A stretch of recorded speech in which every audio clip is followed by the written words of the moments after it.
I lent my friend money for her wedding, and she didn't even invite me. You know that moment when someone shows you who they really are? Not with an outburst, not with a fight, but with silence. This isn't a story about drama. It's about a quiet kind of hurt, the kind that doesn't scream, just lingers. Today's post comes from r/AmITheAsshole, and it starts with something simple. A friend helping a friend. No contracts, no expectations, just kindness. But what happens when that kindness is met with distance, with coldness, with being left out? This is a story about friendship, money, and how sometimes the people you're willing to go the extra mile for won't even walk the last few steps for you. I'm 29F, and my best friend Jenna is 28F. We've known each other since college, over 10 years now. Breakups, job losses, family stuff. We've seen each other through it all. A few months ago, Jenna got engaged. She was excited, but stressed, worried about wedding expenses.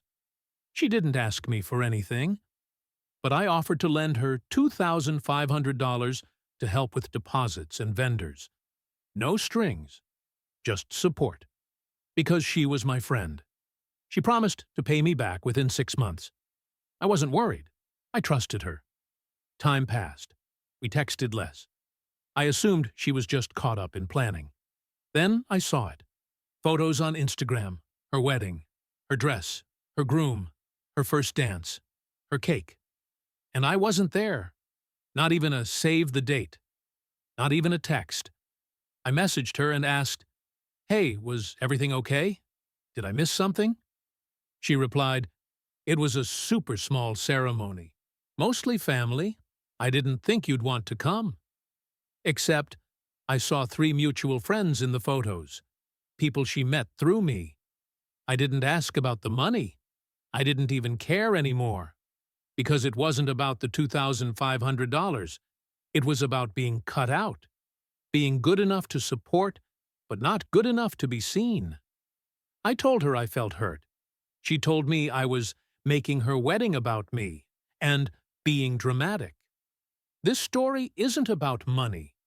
It's about value, about how you can show up for someone and still be erased from their story. Maybe Jenna didn't mean to be cruel. Maybe she thought she was protecting the vibe. But the truth is, people make time and space for who matters. And this bride made room for others. She made room for mutual friends. She made room for Instagram. She just didn't make room for the one who believed in her enough to help fund the day. So the question is, was the poster wrong for feeling hurt? Or is this just a case of mismatched expectations? Friendship fading quietly. Side 1. You're not the asshole. She used you. She didn't forget. She chose not to invite you. That's betrayal, not logistics. At Trust I Cerned plus 19.7 thousand upvotes. It's about being erased from someone's most important day after supporting them unconditionally. At Weddings Reveal People plus 14.2 thousand upvotes. Side 2. You're overreacting, don't expect a return. You gave the money without strings. That should include emotional ones too. At Uncomfortable, Truth plus 8.3K upvotes. Weddings are awkward. Let it go. At Bride Logistics plus 7.5K upvotes. Balanced View. She ghosted you after you gave her a gift. That hurts. But friendships don't always end with explosions. Sometimes they just fade. At We Use To Be Close plus 10.1K upvotes. So, what do you think? Was this a betrayal disguised as privacy? Or just a friendship that quietly expired, with a painful misunderstanding in the middle? Drop your take in the comments. I'll feature the top replies in the next story. And remember, some friendships die with a fight. Others die with silence. I told my son I won't cut ties with his brother. So he cut me off instead. Parents are told they should love all their children equally, that their love should never take sides. But what happens when one child demands exactly that? This isn't a story about who's right and who's wrong. It's about what happens when the people you love most ask you to choose. When one son says, "You're either with me or you're with him." And when, no matter what you say, you lose someone. Today's story from r/AmITheAsshole is quiet, heavy, and incredibly human. It's about a father, two sons, a fractured family, and a choice no parent ever wants to make. I'm a 61-year-old father. I have two sons, Ryan, 34, and Tyler, 32. They were close growing up, shared bunk beds, played soccer, even went to the same college. But 4 years ago, something changed. Tyler was getting married. Ryan wasn't invited. I thought it was a mistake. But Tyler made it clear it wasn't. He said Ryan had made disrespectful jokes about his fiancée. Ryan said it was all teasing, that Tyler had changed, become cold and controlling. Since then, they've barely spoken. No yelling, no fighting, just silence. Cold shoulders at holidays, separate rooms. I tried everything: calm conversations, mediation, therapy. Nothing worked. A few weeks ago, Tyler and his wife had their first child, my first grandchild. I was overjoyed. But Tyler gave me a condition. If you want to be part of my daughter's life, you need to cut off contact with Ryan. I was stunned. I asked why. He said, "I don't feel safe with Ryan in my life. And if you're still close to him, that means I can't trust you either." I told him, calmly, that I couldn't do that I love both my sons, that I wouldn't abandon either of them. Tyler didn't shout. He didn't argue. He just stood up and said, "Then you've made your choice." That was 3 weeks ago. No calls, no replies. I haven't even met my granddaughter. My wife says I did the right thing. Some relatives, mostly from Tyler's side, say I'm enabling Ryan, that I chose the wrong son. But, to me, it wasn't about choosing. It was about holding on to both of them. And now I'm left wondering, am I the asshole for refusing to pick a side between my sons? This isn't a story about right and wrong. It's a story about love. And what happens when love comes with conditions. Tyler believes his dad failed him, that staying in contact with Ryan means supporting the person who hurt him. But from the father's side, it's not about picking sides. It's about not letting go, not abandoning either child, even when they won't speak to each other. Imagine being in his shoes. Your son says, "You can't be part of my family unless you cut off your other son." Could you do that? Would you? Some will say, no parent should ever be forced to choose between their children. Others might argue, refusing to set boundaries is still a choice, and sometimes silence protects the wrong person. Let me know what you think in the comments. I'll feature the most thoughtful replies in the next episode, because sometimes the hardest stories are the ones with no villain, just people trying their best not to lose each other. When this story reached Reddit, the emotions were raw, because for a lot of people this wasn't fiction. It was familiar. Side 1. He's not the asshole. He's a father. You didn't choose Ryan over Tyler. You chose not to abandon either. That's what a parent does. At Dad Duty is Forever, plus 24.3 thousand upvotes. That's emotional blackmail. At Boundaries, Go Both Ways, plus 19.2K upvotes. Being neutral doesn't mean being weak. It means loving both, even when they don't love each other. At Two Sons, One Heart, plus 15.8 thousand upvotes. Side 2. He should have stood up for Tyler. If Ryan was toxic, then staying in contact is a message, even if it's not intentional. At Pick the Healthy Son, plus 11.6K upvotes. Sometimes protecting one child means letting go of the other. It sucks, but that's how healing works. At Emotional Safety, first plus 10.4K upvotes. Tyler isn't being petty. He's setting a boundary, and his dad crossed it. At Pain Deserves Protection, plus 9.9K upvotes. Neutral comment. This is a tragedy with no villain. Just hurt people trying to survive their pain. The dad is stuck in the middle of a fire he didn't start.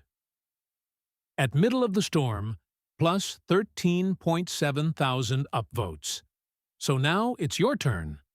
Is this father holding on to both sons with everything he has, even if it means being cut off? Or is his refusal to draw the line what's causing even more pain? Drop your thoughts in the comments, because sometimes the stories that feel most unfair are the ones where everyone is hurting. I refuse to split my inheritance with my brother, because our parents only left it to me. What would you do if you were given everything and your sibling got nothing? No warning, no explanation, just your name, and a silence that says, "That's how it is."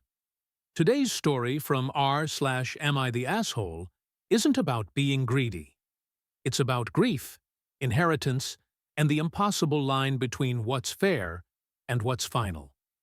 What happens when your parents pass and they leave it all to you? Do you honor their wishes, or try to fix what they left broken? This is a story about two siblings, one signature, and a choice that might cost more than just money. I'm 30 years old. I have one older brother, Mark, 33.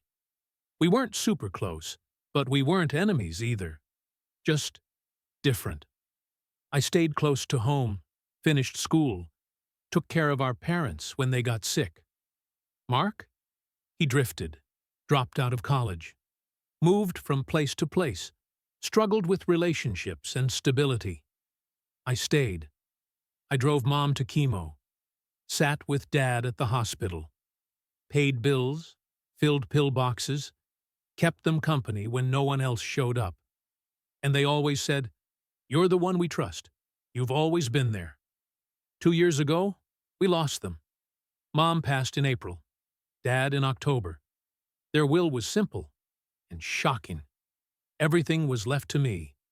The house, the savings, life insurance, all of it. Mark? He got nothing. When I told him, he exploded, accused me of manipulating them, said I turned them against him, that I was stealing his legacy. I told him the truth. I didn't ask for this. I didn't plan it. But I wasn't going to change it either. This was their choice, I said. I'm honoring it. I did offer something, once. I paid off a $10,000 debt he had, told him it was a gift, not a share, and that was it. That was 6 months ago. He hasn't spoken to me since. He blocked me, told our relatives I stole everything. An aunt called and said, "Legally, it's yours, but morally, you're in the wrong." Now I have a house, a savings account, and no brother.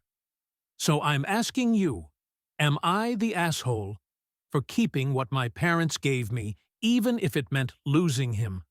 This isn't about legality. The will is valid. The documents are clear. No one's contesting that.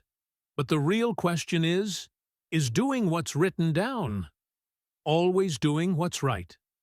She didn't fight for more. She didn't demand anything. She simply accepted what was given and refused to undo it. But Mark? He didn't just lose his parents. He lost his sense of place, of being valued, of being seen. Maybe he wasn't perfect, but maybe he just needed one moment of dignity. Is the sister honoring her parents' final wishes, or repeating their favoritism, now backed by legal documents? Some will say, she earned it. She showed up. She kept the family together. Others will argue, she had a chance to be better than the system that failed him, and chose not to. What would you do? Reddit responded fast and fiercely. Side 1. Not the asshole. She honored the will. You didn't write the will. You just respected it. That's loyalty, not greed. At executor, not enemy, plus 22.4 thousand upvotes he left. This isn't about punishment. It's about trust. At present, child privilege, plus 19.6K upvotes. You even gave him 10K. That's more than most would do. NTA. At gift is grace, plus 15.8K upvotes. This group believes she did her duty and owed nothing beyond what she already gave. Side 2. Technically right, still the asshole. She followed the letter of the law, not the spirit of family. At legacy vs love, plus 13.7K upvotes. It wasn't about splitting half. It was about not leaving him with zero. That's cruelty by omission. At more than money, plus 12.2K upvotes, she gave money. But no comfort, no closure. That's what hurt most. At empty hands, plus 10.9K upvotes. This group argues that doing just enough isn't enough. Not when you have the power to heal. Neutral view. She didn't cause the hurt, but she didn't soften it either. And grief doesn't care about paperwork. At both sides bleed, plus 14.3 thousand upvotes. So what do you think? Was she right to stand by her parents' decision and protect their legacy? Or did she let silence do the hurting when she could have done something more? Drop your thoughts in the comments. The most insightful ones will be featured in the next episode.